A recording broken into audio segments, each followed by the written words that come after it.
In this lecture, I am going to discuss about the dental material new chapter, that is the polymer. What is the definition of polymer? According to Hermann Studinger 1922, polymer constitute of long chain atoms held together by covalent bond. देखो जो polymers है, जो monomer से बहुत सारे monomer से मिल के बना होता है, ठीक है। मोनोमर मोनोमर मिल के पॉलीमर बनता है। या फिर हार्मन के अनुसार जो डिफिनेशन दिया है वह है polymer consist of long chain atom. Long chain atom से बना होता है। यहाँ पे एटम्स जो दिया है इसका मतलब है आपका मोनोमर, ठीक है। Long chain atoms held together by covalent bond. Next आते हैं व्हाट इज द मर।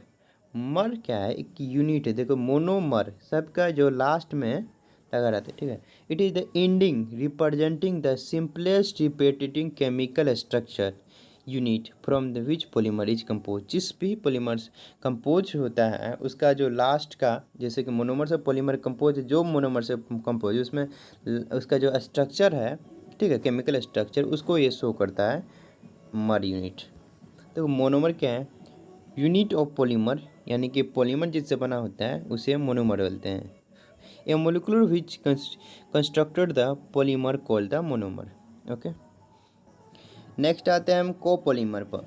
Polymer which are made from different type of monomer is called copolymer. मान लो कि कोई मोनोमर ए, ठीक है, ए कुछ ए डिफरेंट डिफरेंट टाइप का, सॉरी सेम टाइप का है, बट जो सेम टाइप का मोनोमर मिल के बनेगा उसे हम बोलेंगे पॉलीमर, ठीक है। अगर यही हम सेम टाइप का नहीं रह के हम यहाँ पर कुछ चेंजेस, मान लो कि कोई डिफरेंट टाइप हो गया, बी आ गया, ठीक है, ए बी मिल के बना रहा है तो इसको कोपॉलीमर मिलेंगे। यानी कि डिफरेंट डिफरेंट टाइप का मोनोमर मिल के बनाएगा पॉलीमर, उसे बोलते हैं कोपॉलीमर, ठीक है। नेक्स्ट आते हैं हम molecular weight determine physical properties of polymer. Molecular weight से हम डिटरमाइन करते हैं फिजिकल प्रॉपर्टी पॉलीमर के, कैसा पॉलीमर है। एवरेज मोलिकुलर वेट जो होता है रेंज होता है 8,000 to 39,000, और क्रॉस लिंक जो सबसे हाइट होता है वो होता है 6 लाख के आसपास। एंड क्रॉस लिंक्ड क्या है? ए डी डाईफंक्शनल या multi functional monomer that form A link between two polymer chain that result 3D network form. देखो क्रॉस लिंक नाम से लग रहा है कि लिंक करेगा किसके बीच में? जो पॉलीमर चेन है, दो पॉलीमर चेन है उसके बीच में ये लिंक करता है, ठीक है, उसको क्रॉस लिंकिंग बनते हुए 3D स्ट्रक्चर में फॉर्म करेगा। और क्रॉस लिंकिंग क्या करेगा? रिजिडिटी को बढ़ा देता है, ठीक है, स्ट्रेंथ को इंक्रीज कर देता है क्रॉस पॉलीमर, ठीक है। एग्जांपल है, देखो ये मान लो कि एक ये ग्रुप था एंड ये मान लो ग्रुप था, ठीक है, और ये लिंक यहाँ पर आपस में लिंक कर दे रहा है, ठीक है। तो इस मिलके एक क्रॉस लिंक हो जा रहा है बीच में, जिसका यहाँ पर क्रॉस लिंक एक डायग्राम भी समझाया गया है, आप देख सकते हैं यहाँ पे। अब मान लो कि ये पॉलीमर था, यहाँ से आके लिंक हो जा रहा है, ठीक है, ये क्रॉस लिंक। नेक्स्ट है डिग्री ऑफ पोलीमराइजेशन।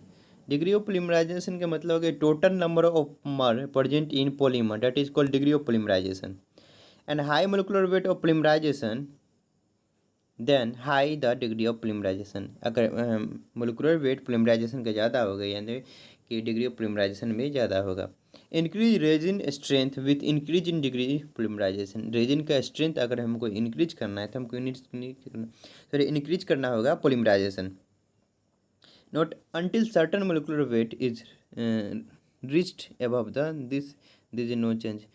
आप कब तक मतलब स्ट्रेंथ बढ़ा सकते हैं? जब तक डिग्री ऑफ पोलीमराइजेशन एक खास मोलिकुलर वेट पर पहुंच जाएंगे। उसके बाद आप कितना भी आप बढ़ा दीजिए ना डिग्री ऑफ पोलीमराइजेशन, तो उससे स्ट्रेंथ नहीं बढ़ेगा, ठीक है। एक खास ही मोलिकुलर वेट तक इसे हम बढ़ा सकते हैं स्ट्रेंथ को। नेक्स्ट आते हैं हम इसके बाद इसका स्ट्रक्चर देखेंगे पॉलीमर का। लीनियर, देखो लीनियर में होगा जो mer unit is connect to each other in the linear sequence, सब लीनियर में होगा, ठीक है। इसमें होता है homopolymer, random polymer, block copolymer. तीन तरह का हुआ लीनियर को डिवाइड किया गया, homopolymer, random copolymer and the block copolymer, ठीक है। तो जो होमोपोलीमर है उसमें जो मर यूनिट होगा यानी कि जो मोनोमर होगा वो सेम टाइप का होगा, ठीक है, होमोपोलीमर में। रैंडम कोपोलीमर में 2 टाइप्स ऑफ मर यूनिट, जो मोनोमर है रैंडम कोपोलीमर में वो 2 टाइप्स का होगा, बट जो दोनों टाइप मतलब जो टाइप्स है वो सेम मतलब कि सीक्वेंस में रहेगा, यानी कि एक दूसरे कनेक्ट रहेगा, लीनियर सीक्वेंस में रहेगा। और रैंडम है यानी कि रैंडमली डिस्ट्रीब्यूशन होगा, मतलब ये जो मान एक टाइप ये है और एक टाइप एम है, एक टाइप वाई है। वाई कहीं पर भी रहेगा, एक सीक्वेंस में नहीं रहेगा, रैंडम रहेगा, ठीक है। नेक्स्ट तक ब्लॉक कोपोलीमर, ब्लॉक कोलीमर पोलीमर में होगा 2 टाइप ऑफ मर डिस्ट्रीब्यूटेड इन द सेगमेंट या ब्लॉक। 2 डिफरेंट टाइप का रहेगा कोपोलीमर है तो, लेकिन ब्लॉक में रहेगा, एक सीक्वेंस में डिस्ट्रीब्यूशन रहेगा। देखो यहाँ 3 ए है मान लो, फिर 2 बी, फिर 3 ए, फिर 2 बी, कुछ एक सीक्वेंस में रहेगा ये इसमें। बट जो रैंडम कोपोलीमर में इसमें सीक्वेंस में नहीं रहता है, यही डिफरेंस है दोनों में। नेक्स्ट आते हैं हम इसके बाद ब्रांच पे। Mer unit are arrange in branch fashion या क्रॉस लिंक्ड। जो मर यूनिट है, ये जो मान लो कि मोनोमर यानी कि मर यूनिट है वो ब्रांच में रहेगा, जैसे एक लीनियर में ये गया और एक ब्रांच इधर से ऐड हो जा रहा है। देखो ये पूरा लीनियर में है, यहाँ से ब्रांच ऐड हो जा रहा है तो इसको ब्रांच बोलेंगे, ठीक है। ब्रांच होमोपोलीमर, होमो है यानी कि सेम मर यूनिट रहेगा, सेम मर यूनिट रहेगा रेंज इन ब्रांच, तो होमो ब्रांच पोलीमर हो जाएगा, ठीक है। इसके बाद है random copolymer, random copolymer branch type 2 types of मर डिस्ट्रीब्यूटेड रेंडमली। 2 डिफरेंट टाइप का होगा, बी मान लो बी ए, ठीक है, और ये ब्रांच में रहेगा और रैंडम रहेगा, यानी कि बी यहाँ पे हो सकता है, बी यहाँ पे हो सकता है, कोई सीक्वेंस नहीं रहेगा, उसको रैंडम बोलते हैं। इसके बाद आता है आपको ग्राफ्ट। ग्राफ्ट में क्या होगा, it has 1 type of mer unit on the main branch and another type of mer unit in the other branch. देखो एक मेन ए टाइप का मर यूनिट है जो एक ब्रांच में रहेगा, और बी जो कि डिफरेंट टाइप का होगा ये ब्रांच में रहेगा, ठीक है, दूसरा टाइप का ये बोल रहा है। यहाँ पे एक मेन टाइप देख लीजिए और यहाँ ब्रांच एक डिफरेंट टाइप का होता है। नेक्स्ट आते हैं इसके बाद पोलीमराइजेशन। तो सिंपली इतना समझना है कि पोलीमराइजेशन में मतलब जो हम मोनोमर पॉलीमर के मिक्स करेंगे और रिएक्शन होकर जो हमें एक सॉलिड सब्सटेंस बन रहा है उसको पोलीमराइजेशन बोलते हैं। उसको definition, it is a chemical reaction in which monomer of A low molecular weight, ठीक है, are convert into chain of polymer within a high molecular weight. The polymerization is exothermic reaction.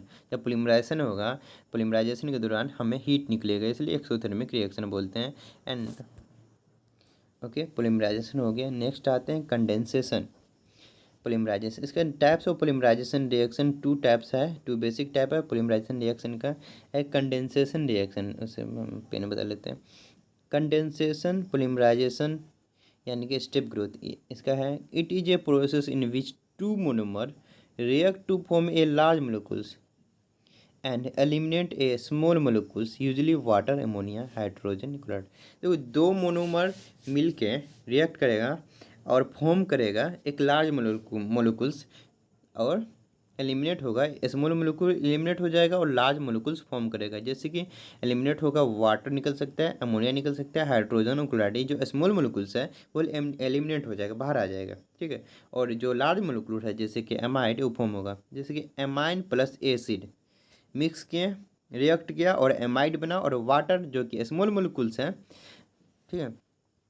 यहाँ पर हम एक बता देते हैं, जैसे कि देख लो यहाँ पर लार्ज है ना, एलिमिनेट स्मॉल मोलिकुल्स, ये स्मॉल मोलिकुल वाटर हो गया, एंड एमाइड जो है वो लार्ज मोलिकुल्स हो गया, ठीक है। नेक्स्ट आते हैं इसके बाद एडिशनल पोलीमराइजेशन दूसरा है, ठीक है।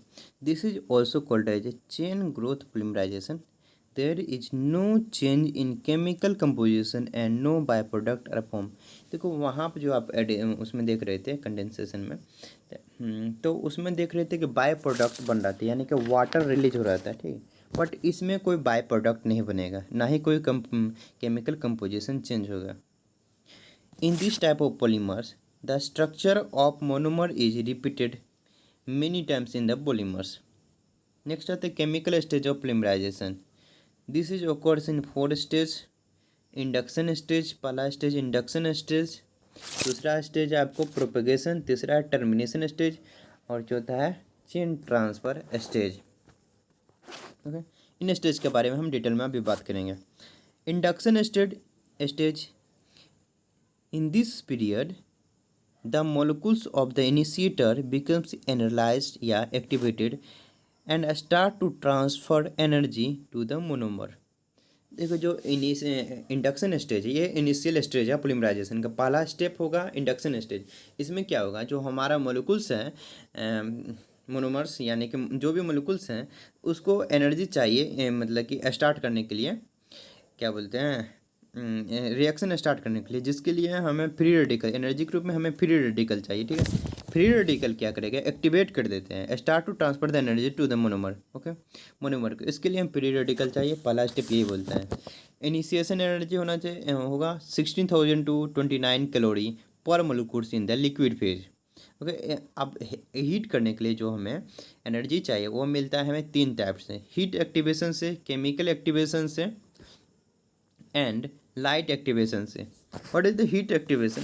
The free radical liberate by heating benzoyl peroxide and will initiate polymerisation of the methyl methylacrylate monomer. देखो, हीट एक्टिवेशन में हम बेंजाइल पेरोक्साइड को हीट करते हैं, जिससे हमें मिलेगा फ्री रेडिकल, और वो निकलेगा और जाके वो यहाँ पर मतलब कि वो क्या मोलिक्यूल्स को क्या करता है, एक्टिवेट करता है, और वो रिएक्शन स्टार्ट होता है। ठीक है, एंड एग्जाम्पल इसमें दिया है मिथाइल मिथाइलक्राइलेट मोनोमर में हम हीट एक्टिवेशन करते हैं। नेक्स्ट है केमिकल एक्टिवेशन, किसमें होगा, एटलीस्ट 2 रिएक्टेंट होना चाहिए, 2 रिएक्टेंट को मिक्स कर देंगे तो उसके साथ क्या होगा, केमिकल रिएक्शन होगा और लिबरेट करेगा फ्री रेडिकल। एग्जाम्पल है कि सेल्फ क्योर रेजिन में हम बेंजाइल पेरोक्साइड के साथ एरोमेटिक एमाइन को मिक्स करते हैं, जिसकी वजह से फ्री रेडिकल निकलता है इसमें सेल्फ क्योर रेजिन में। एंड लाइट एक्टिवेशन में photons of light energy activate the initiator to generate the free radical। Example है कंप्रोक्यून एंड द एमाइन। जो लाइट एक्टिवेशन, देखो फोटोन जो है ना, एक फोटोन किस तरह डिफाइन कर सकते हैं, एक एनर्जी के पॉकेट है जैसे कि कुरकुरे के पॉकेट है ना, इस तरह एनर्जी के पॉकेट है। सॉरी, दैन हमारी जो विजुअल लाइट है, लाइट जो हमारी आ रही है सन से, उसमें से आती है। ठीक है, एंड वो एक एनर्जी की पॉकेट है, आपको उसमें एनर्जी है वो कि इनिशिएट कर देता है। ठीक है, जिसकी वजह से जनरेट होता है फ्री रेडिकल। नेक्स्ट आते हैं इसके बाद हम, और प्रोपेगेशन में हो गए जो chain reaction should be continue with the evolution of heat until all monomer has been change to polymer in really polymerisation. देखो, जो चेन रिएक्शंस है उसको कंटिन्यू होगा आगे, मतलब कि जो इनिशिएशन हो गया है और उसमें हीट जा रहा है, और हीट की वजह से क्या हो रहा है, चेंज हो रहा है पॉलीमर में। ठीक है, has been change into polymer, मतलब कि उसके अंदर लिंक बन रहा है, पोलीमराइजेशन स्टार्ट हो रहा है। ठीक है, जितना हीट हम दे रहे हैं उतना ज़्यादा वो मतलब चेंज होते जा रहा है। बट ये पोलीमराइजेशन मतलब 100% पोलीमराइजेशन रियलिटी में ये नहीं होता है, रियली में नहीं होता है। टर्मिनेशन होता है कि chain reaction can be terminate by the two. Termination से पहले हमें देखना होगा chain transfer, then the chain termination can occurs result from the chain transfer. In this process in the activate free radical of growth chain is transferred to another molecules and new free radical further growth is create। देखो, जो मतलब कि reactions है, जो reaction हो रहा है उसमें फ्री रेडिकल तो जनरेट है।